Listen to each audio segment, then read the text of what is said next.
نبی پاک علیہ السلام کے جب صاحبزادے کا وصال ہو گیا تو کچھ لوگوں نے کہا کہ کوئی نہیں، معاذ اللہ یہ تھوڑی دیر کی بات ہے، ان کا تو بیٹا ہی کوئی نہیں، تو نام آگے کیسے چلے گا، یہ تو معاذ اللہ ابتر ہیں، نسل ختم ہو گئی۔ تو اللہ کریم نے فرمایا محبوب انا اعطیناک الکوثر، بے شک ہم نے آپ کو خیر کثیر عطا فرمائی۔ خیر کثیر کے بڑے معنی ہیں محبوب، ہم نے بڑی شانیں دی، بڑی عظمتیں دی، بڑا نوازا۔ فصلی لربک وانحر، بس آپ اپنے رب کے لیے نماز پڑھیں اور قربانی کریں۔ انا شانئک ھو الابتر، بے شک آپ کا دشمن ہی جڑ کٹا ہے، آپ کا دشمن ہی بے نام و نشان ہوگا۔ آپ کا دشمن کہاں گئی؟ ابو جہل کی اولاد۔ کون کہتا ہے کہ میں عتبہ اتیبہ شیبہ کی اولاد ہوں؟ کون کہتا ہے کہ میں یزید کا بیٹا ہوں؟ دشمن ہی جڑ کٹا ہے۔ آگے سورۃ الکافرون ہے، کافروں نے معاذ اللہ کچھ اس طرح کی باتیں بھی شروع کر دی تھی کہ کچھ دن آپ ہمارے رب کی عبادت کریں، ہمارے بتوں کی معاذ اللہ، تو کچھ دن ہم آپ کے رب کی عبادت کریں گے۔ تو فرمایا نہیں، نہ تم اس کی عبادت کرو جس کی میں کرتا ہوں، اور نہ میں اس کی کر سکتا ہوں جس کی تم کرتے ہو۔ فرمایا تم کرو گے نہیں جو تمہیں میں دعوت دے رہا ہوں، اور میں کر نہیں سکتا اس لیے کہ وہ باطل معبود ہیں۔ تو آخر میں فرمایا لکم دینکم ولی دین، تمہارے لیے تمہارا دین ہے اور میرے لیے میرا دین ہے۔ تم اس دعوت پہ تو آ جاؤ، لیکن وہ کام نہیں ہو سکتا۔ پھر سورہ شورا شروع ہوتی ہے۔ شورا کا معنی مشورہ، شورا کا مطلب ہوتا ہے مشاورت، یعنی قرآن مجید نے پوری ایک سورت کا نام ہی سورہ شورا رکھ دیا۔ آپ کو پتہ ہے نبی پاک سے صحابہ سے مشورہ کرتے تھے، اور پیچھے آپ پڑھ رہے ہیں کہ کہا محبوب وشاورہم فی الامر، آپ کچھ کاموں میں نا اپنے غلاموں سے مشورہ لے لیا کریں، ان کی عزت میں اضافہ ہوگا۔ تو مشورہ کرنا چاہیے، مشورہ حضور کی سنت ہے۔ اور کئی دفعہ ایسے بھی ہوتا تھا کہ نبی پاک علیہ السلام صحابہ سے مشورہ فرماتے تھے تو حضور کی رائے بعض اوقات کچھ اور ہوتی تھی، صحابہ کی رائے اور ہوتی تھی۔ تو اگر زیادہ صحابہ کی رائے اور ہوتی، اللہ کے نبی صحابہ کی رائے پہ عمل کرتے۔ یہ بڑی خاص بات ہے۔ حضور کا جو علم ہے نا وہ وحی کے ذریعے ہے، نبی پاک کا علم اللہ کا عطا کرتا ہے۔ حضور نے جنگ احد کے موقع پر صحابہ سے مشورہ کیا۔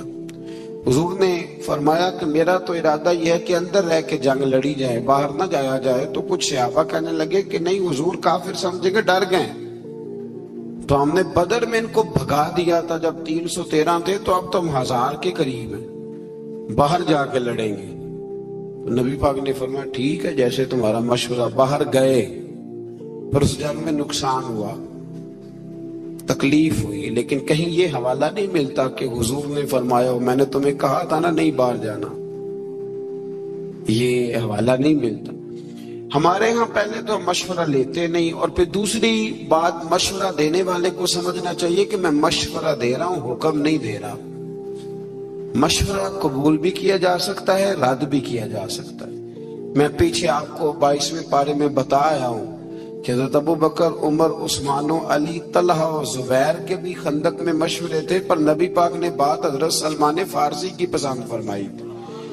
تو مشورہ دیں، حکم مشورہ دیا کریں، حکم نہ دیں۔ ٹھیک ہے، مشورہ قبول بھی کیا جا سکتا ہے اور اس کو رد بھی کیا جا سکتا ہے۔ اسی سورہ مبارکہ کی آیت نمبر 8 میں بتایا کہ اگر سب لوگوں کو جبری اطاعت اللہ کی مشیت ہوتی تو سب لوگوں کو ایک دین پر کاربند فرما دیتا، لیکن جزا و سزا کا مدار اختیاری اطاعت پر ہے، اور جو اپنے اختیار سے اطاعت کریں گے وہی رحمت کے حقدار ہوں گے۔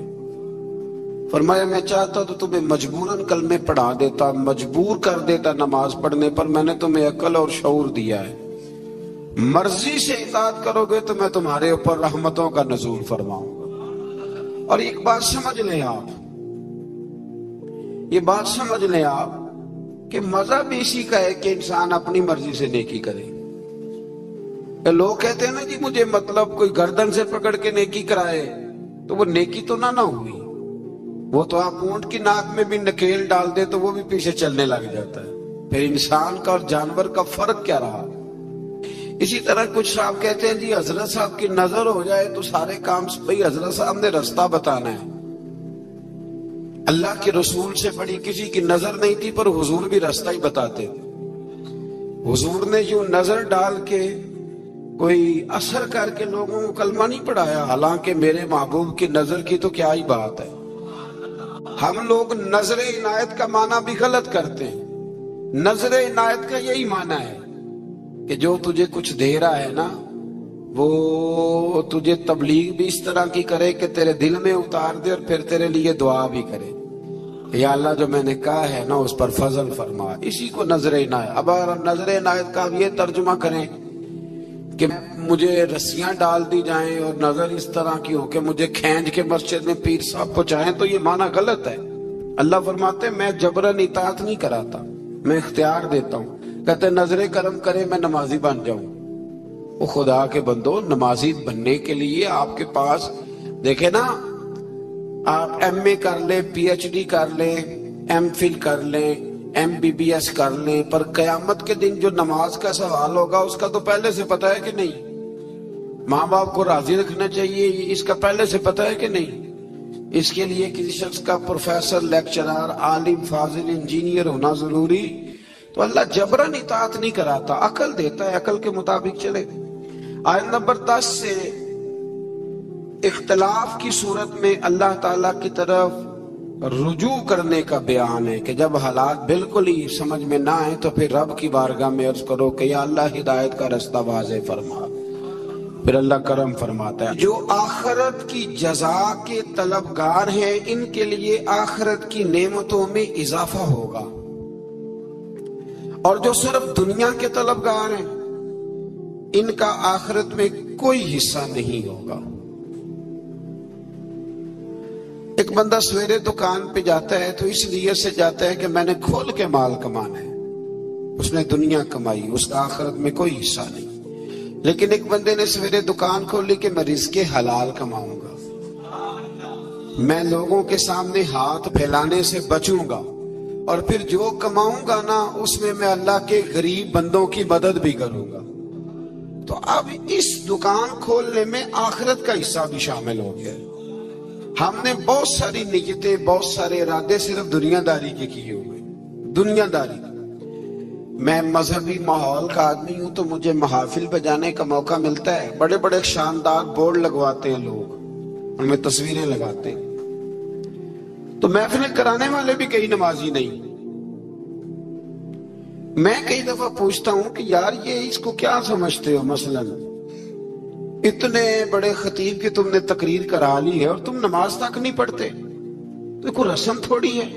اور ایک دو سے تو میں نے اتنا پوچھ لیا کہ بتاؤ ثواب کی بھی نیت ہے کہ نہیں, کہ یا اللہ ہمیں اس کا تو ثواب, یہ بھی نیت ہے کہ نہیں. آپ حیران ہوں گے کہ کچھ کی صرف اتنی نیت ہوتی ہے کہ چلو بورڈ پہ فوٹو آنی چاہیے کیونکہ الیکشن ہے, نہیں تو محفل ہی کرا لیتے, فوٹو تو آئے گی نا. تو اس سے ارادہ چونکہ دنیا کا کیا تو ملے گی بھی صرف, یاد رکھے, ملے گی بھی صرف. اب میں بڑی بات کر رہا ہوں, اگر آپ کی سمجھ میں نہ آئے تو پھر میں کھول کے بتاتا ہوں. آپ بہت بڑے درویش کی بارگاہ میں چلے جائیں, ارادہ یہ ہو کہ یہ دعا کرے گا تو میری دکان زیادہ چلے گی, تو دکان ہی چلے گی, دل کوئی نہیں چلے گا. چلے گی دکان تو آپ جتنے مرضی بڑے مولوی کو بلا لیں, لیکن آپ کا ارادہ ہی کچھ اور نہیں ہے تو پھر آپ کو ملے گا کیسے؟ بڑی دفعہ پہلے میں کہہ چکا ہوں, پھر دہراتا ہوں کہ خیرات لینی ہو تو پیالہ تو سیدھا ہونا چاہیے نا, تو کوئی پیالہ ہی سیدھا نہ کرے. تو دنیا میں جو بھی آپ کام کریں, جو بھی, اس میں صرف دنیا کی نیت نہ کریں, کچھ نہ کچھ ارادہ آخرت کا بھی کچھ نہ کچھ ارادہ کر لیں. مہربانی کریں. میں کبھی کبھی پیار کرتا ہوں, مجھے محبت ہے نعت خوانوں سے, مجھے محبت ہے واعظین سے, مجھے محبت ہے قاریوں سے, پر ایک دو نعت خواں, آپ سمجھ گئے ہوں گے میں کن نعت خوانوں کی بات کر رہا ہوں. ایک دو نعت خواں سے میں نے کہا ایک دو محفل میں نے کہا کوئی ایک دو محفل مفت بھی پڑھو, مرنا بھی جے, کوئی کام آخرت کے لیے بھی کر لو، دنیا سے بھی جانا ہے. مطلب ہر محفل جو ہے وہ تم نے اس کا ریٹ رکھا ہوا ہے، ایک دو فری بھی کر لو، چلو دنیا سے بھی جانا ہے. اور یہ کتنا ظلم ہے کہ بندہ دین کا نام بھی لے تو دنیا اکٹھی کرنے کے لیے، دین کا نام لے تو دنیا جمع کرنے کی. اس سے باہر آئیں. میں کہا کرتا ہوں کہ اور بڑے تماشے ہیں پیسے جمع کرنے کے اور بندے جمع کرنے کے، دین کا نام لے کے تو نہ یہ کام کرو. وہ تو اللہ نے وعدہ کیا ہے، ویسے ہی اپنے فضل سے عطا فرما دیتا ہے. تو پھر آیت نمبر 23 میں فرمایا کہ محبوب آپ کہہ دیں قُلْ لَا أَسْأَلُكُمْ عَلَيْهِ أَجْرًا. یہ ذرا تھوڑی زیادہ توجہ سے سنیں. نبی پاک صلی اللہ علیہ وسلم کے نا بہت زیادہ اخراجات تھے، گھر میں 11 ازواج ہیں. حضور صلی اللہ تعالی علیہ وسلم 9 تو ایک وقت میں رہتی تھی، اور صاحبزادیاں ہیں، خرچے ہیں، مہمان بڑے آتے ہیں. یہ آستانوں پہ علماء اور مشائخ کے پاس کبھی صرف آپ چائے پانی کا خرچہ ہی شمار کر لینا کتنا ہوتا ہے، اور آپ جس کو نہیں پلائیں گے وہ کہے گا کہ اخلاق ہی کوئی نہیں. بھئی اخلاق کے ساتھ جیب کی بھی تو ضرورت ہوتی ہے نا. تو صحابہ نے نا پلٹ کر دیکھا کہ نبی پاک علیہ السلام کے اخراجات زیادہ ہیں اور آمدن کوئی نہیں. حضور اعلان نبوت سے پہلے تجارت فرماتے تھے، اور یہ جو دین کا کام ہوتا ہے نا، یہ دین کا کام کرتے ہوئے اگر آپ کسی کو کہیں نا ساتھ کچھ اور بھی کر تو ممکن نہیں رہتا. اس لیے نبی پاک صلی اللہ تعالی علیہ وسلم سے ہی یہ سلسلہ رہا کہ سرور کائنات علیہ السلام نے پھر کاروبار چھوڑ دیا اور حضور صرف دین کی بات کرتے. صحابہ نے جب یہ ملاحظہ کیا تو اب انہوں نے نا ایک دن بیٹھ کے مشورہ کیا، یار عجیب بات نہیں کہ جو جاتا ہے حضور کے دروازے سے خالی نہیں آتا، لیکن بظاہر آمدن کوئی نہیں. ایک پروگرام بنایا کہ تھوڑے تھوڑے پیسے نا ہر مہینے جمع کریں گے، ہر مہینے، اور حضور کی بارگاہ میں نذرانہ پیش کریں گے. سب نے پیسے جمع کیے اور ڈیوٹی لگائی حضرت عباس کی جو نبی پاک کے چچا ہیں کہ یہ حضور کی بارگاہ میں عرض کریں کہ یا رسول اللہ یہ ہم کچھ دے تو نہیں سکتے جو آپ نے تبلیغ کی ہے، پر چلو یہ تھوڑا سا نذرانہ ہے. حضرت عباس لے کے گئے، حضور کی بارگاہ میں پیش کیا. محبوب نے کیا فرمانا تھا رب نے قرآن ہی نازل فرما دیا. فرمایا محبوب قُلْ لَا أَسْأَلُكُمْ عَلَيْهِ أَجْرًا إِلَّا الْمَوَدَّةَ فِي الْقُرْبَى.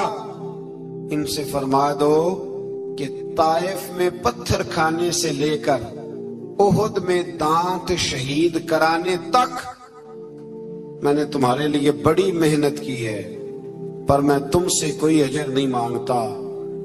ہاں اگر کچھ دینا ہی ہے نا تو میرے قریبیوں سے پیار کرتے رہنا، میری فاطمہ سے پیار کرنا، میرے علی سے پیار کرنا، عائشہ، خدیجہ، حفصہ اور سودا سے پیار کرنا، حسن سے پیار کرنا، حسین سے پیار کرنا، ان سے پیار کرنا. اور پھر صحابہ نے محبت کر کے دکھائی.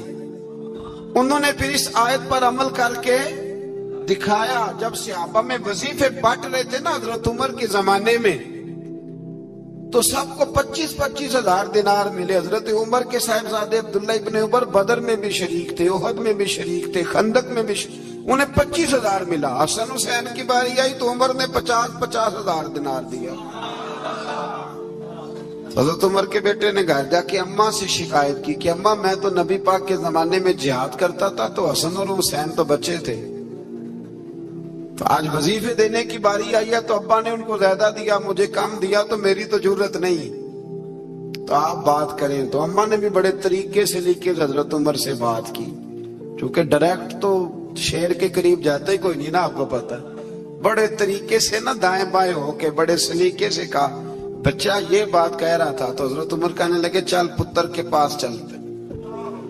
جا کے بیٹے کو کھڑا کر کے بتایا، کہنے لگے پتر اٹھ ذرا، کیا کہا تو نے حسن حسین کو زیادہ کیوں دیا؟ فرمایا بتا تیری نانی کا نام بھی خدیجہ ہے، بتا تیری اماں کا نام بھی فاطمہ ہے، تیرے باپ کا نام علی ہے، کیا تیرے نانا کا نام بھی محمد مصطفیٰ ہے؟ فرمایا پتر میں نے باقیوں کو خدمت دیکھ کے دیا ہے، حسن اور حسین کو نسبت دیکھ کے دیا ہے۔ دین میں محبت اہل بیت کا بڑا ہی درجہ ہے۔ میں نے رمضان کے پہلے جمعے میں کہا تھا، وہ ہمارے یہاں نا بڑی مشکل ہے، کوئی ادھر سے نکل آتی ہے آواز، کوئی ادھر سے نکل آتی ہے۔ میں نے پہلے جمعے کہا تھا تو مجھے کچھ لوگوں نے کہا کہ جناب آپ نے فکرے جانچ تول کے کہے ہیں۔ میں نے کہا کہ میری کوشش ہوتی ہے، میں تو روٹین میں بھی بات سوچ سمجھ کے کرتا ہوں، روٹین میں بھی، تو پھر بیان کرتے وقت کیسے یہ ہو سکتا ہے؟ میں نے کہا میں آج بھی کہتا ہوں کہ 5 نمازیں پابندی سے پڑھے، اور جب سے بالغ ہوا ہے تب سے پڑھے، ہر سال حج کرے، ہر سال رمضان کے روزے رکھے، صبح سے شام تک خیرات کرے، اور اگر مصطفیٰ کریم کے اہل بیت سے پیار نہیں نہ کرے گا تو بے ایمان کا بے ایمان مرے گا۔ ہاں یہ پکی بات ہے، کوئی گنجائش نہیں، کوئی دو رائے نہیں، اس لیے کہ رسول اللہ کے گھر والوں کی محبت ایمان ہے۔ او بھائی میں آپ کو کیا بتاؤں، گھر والوں کی محبت یہ ایمان ہے۔ میں اپنے ایک بزرگوں کو نا، چلے بات آتی ہے تو کر دیتا ہوں، تو میں عید دینے گیا، ہوتے ہیں نا ہمارے رسم ہوتی ہے استادوں کو مشائخ کو نذرانہ، ہم نے کیا عید دینی ہو، ابھی میں گیا ایک گھر میں تو میں اپنے بیٹے کو ساتھ لے گیا، بڑے کو، تو مجھے وہ کہنے لگے کہ عید بیٹے کو کیسے لائے ہو؟ میں کہ حضرت صاحب انہوں دسنا ہے بھی اتھے ہوندیاں رہنا ہے، تو اپنی نسلوں کو بتاتے ہیں کہ ہمارا محسن کون ہے، تو نسلوں کو بتاتے ہیں۔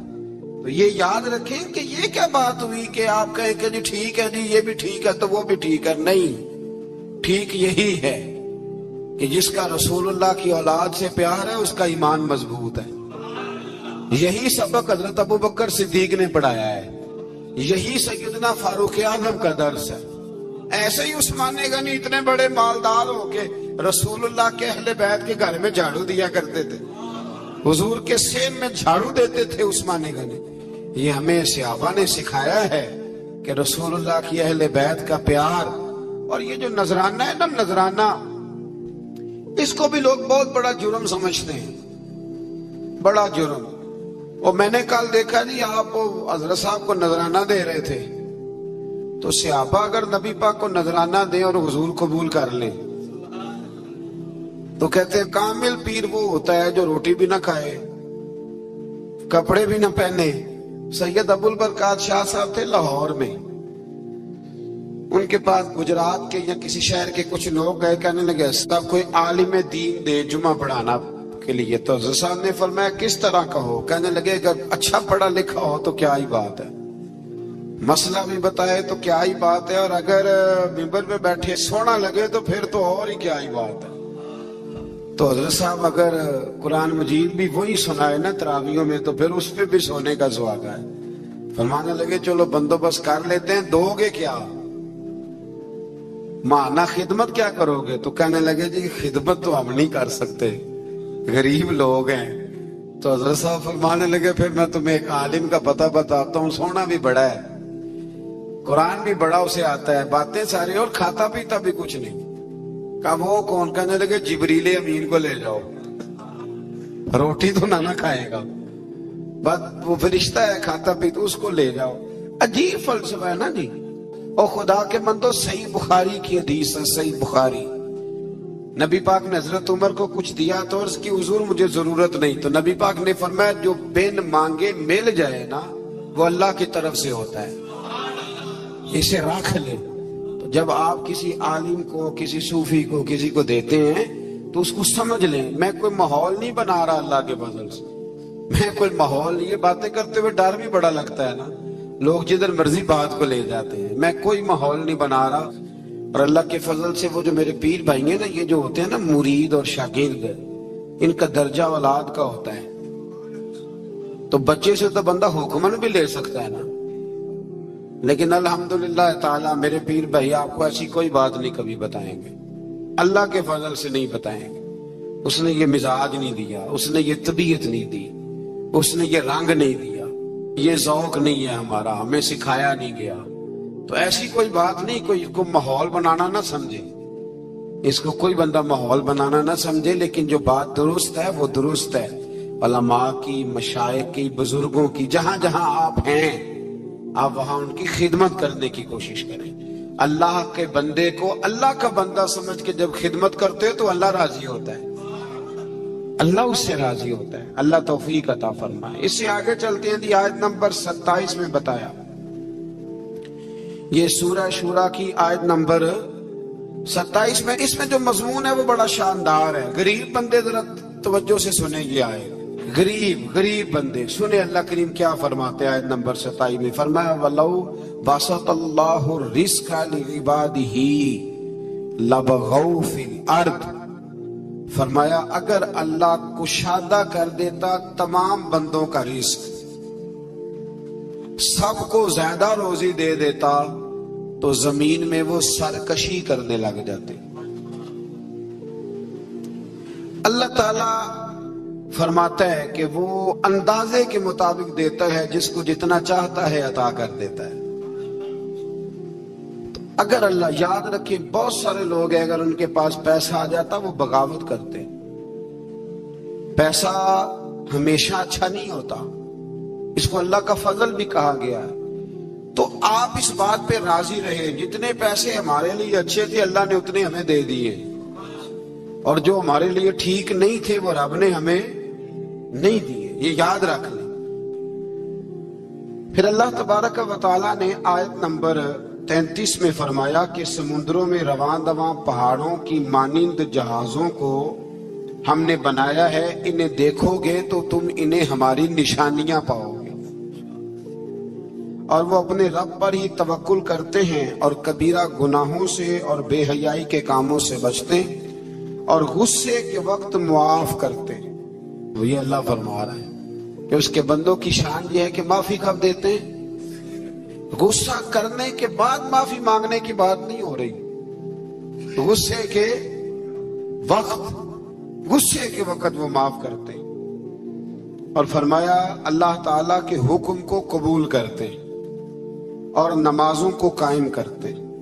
مزید بتایا کہ مسلمانوں کے معاملات باہمی مشاورت سے طے ہوتے ہیں، اور برائی کا بدلہ اس جیسی برائی سے، یعنی عدل کا تقاضا ہے، لیکن جس نے اپنے قصوروار کو معاف کر دیا، اگر برائی کا بدلہ کوئی برائی سے دے گا تو یہ بھی عدل کا تقاضا ہے، بدلہ لینے کی اجازت ہے۔